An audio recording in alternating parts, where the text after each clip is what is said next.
right, Stephen, how was he able to do it? How did Ben Simmons dominate last night? By not having Embiid out there. I mean, it helped. The court is wide open. I want to see him do that with Embiid out there. It was good for Game 3 for him to go out there and be dominant on the road, because playing on the road, everybody can't do it. Only the best players can play like that on the road. And he showed he's one of those players that can dominate on the road. But going forward, we know that's not the team that's going to be out there. Embiid is going to be on that court, and the paint is not going to be as wide open. Okay? And that's a lot of reason why he got a lot of those layups, because they had more shooters out there, smaller guards.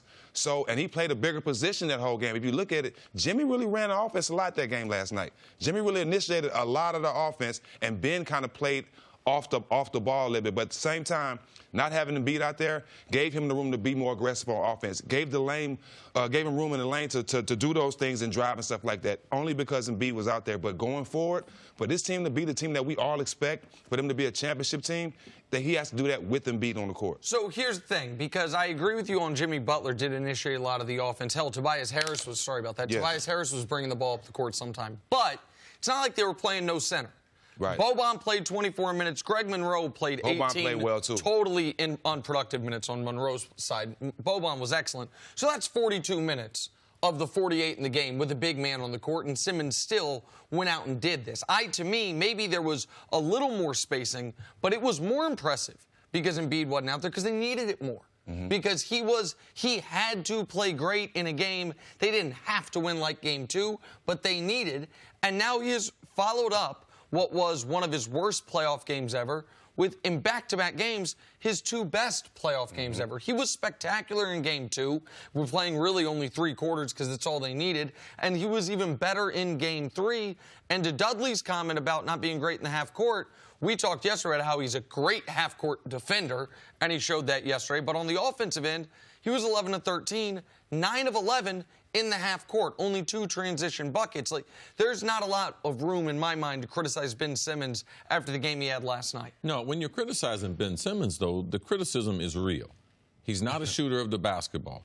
We are in the golden age of shooting the basketball. So for me, can a player be great, be one of the top 25 players in the NBA, and not be a shooter of the basketball, and not be a 7-footer?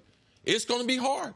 It's going to be awful hard. But also, when you critique players, it's not sometimes on what they're doing. It's what is their potential. If I had a 6'9" point guard and I compared him to Magic Johnson, LeBron James, would I allow him not to be able to shoot outside of 5 feet and not criticize him? So the criticism of Ben Simmons is justified. Now, he's the one going to have to be able to solve that. But last night, you're missing something if you didn't think that he wasn't sensational. And I believe that Joel Embiid not being a part of the team and being a late scratch, it helped for a variety of reasons. So, yes, they did have a center on the court, but you didn't have to give him the basketball all the time. Exactly right. And Joel Embiid does take up a lot of space. Their philosophy, Nick, has been, we're going through Joel Embiid for 3 quarters, and then Jimmy Butler going to close them out. Exactly. But you don't have that. So initially, when you go to Ben, you have a different game plan. So, yes, we got a center on the court, but our game plan and how we're going to initiate the offense is going to be totally different. Just like Kevin Durant. Those boogie shots, they were not there. So KD and through Kerr, they initiated the offense and they helped him out. That's what you saw. Ben Simmons has to keep that same aggressive approach. And if I was him, I wouldn't shoot outside of 5 feet. So my complaint with Ben Simmons is now don't have players force you to try to be something that you're not ready for. You're going to be an outside shooter at some point, but it's not going to be in this postseason. So don't settle for 10-footers, 8-footers. You have the ability to be able to get all the way to the cup, and that's what he was able to do last night. How much did it help Ben Simmons that J.J. Redick and Tobias Harris were hitting threes? Well, the pace of the game helped him out a lot, too, because he can continue to push them. When he don't have a shot, he has those guys that are knocking down shots, and he was confident in passing the ball. J.J. Redick hasn't been playing well, but he's one of those guys that you know on the road, he going to knock some shots down, and that's a guy, unlike Kyle Korver. I love Kyle Korver, but J.J. Redick, he'll hit those big shots in those games in the 4th quarter, and that's the type of guy you need. Tobias Harris was outstanding. I mean, he was really, really great. He was 6 of 6 from 3. He was the 2nd best player on the court last night. Ben, it is, to me, so much more impressive that so our best player's out. We now need you to do more. Oh, no question. You are going to have to eat up more possessions. He stepped up. And he stepped up huge. He was, again, back-to-back games. The first one was a must-win. This one was a damn near must-win. Ben Simmons has the 2 best playoff games of his career. Back-to-back games, he's the best player on the court. And, Chris, I totally agree with you. If you're going to be a top 25 player and you can't shoot, you must have to be great at everything else. Right. Yeah. That's what he is. And it's not only just a fundamental problem. Last night, dude shot more shots right-handed than he did left-handed. Exactly. And I watched the warm-up, man. There ain't no routine. There ain't no, I'm going to shoot certain shots from this position.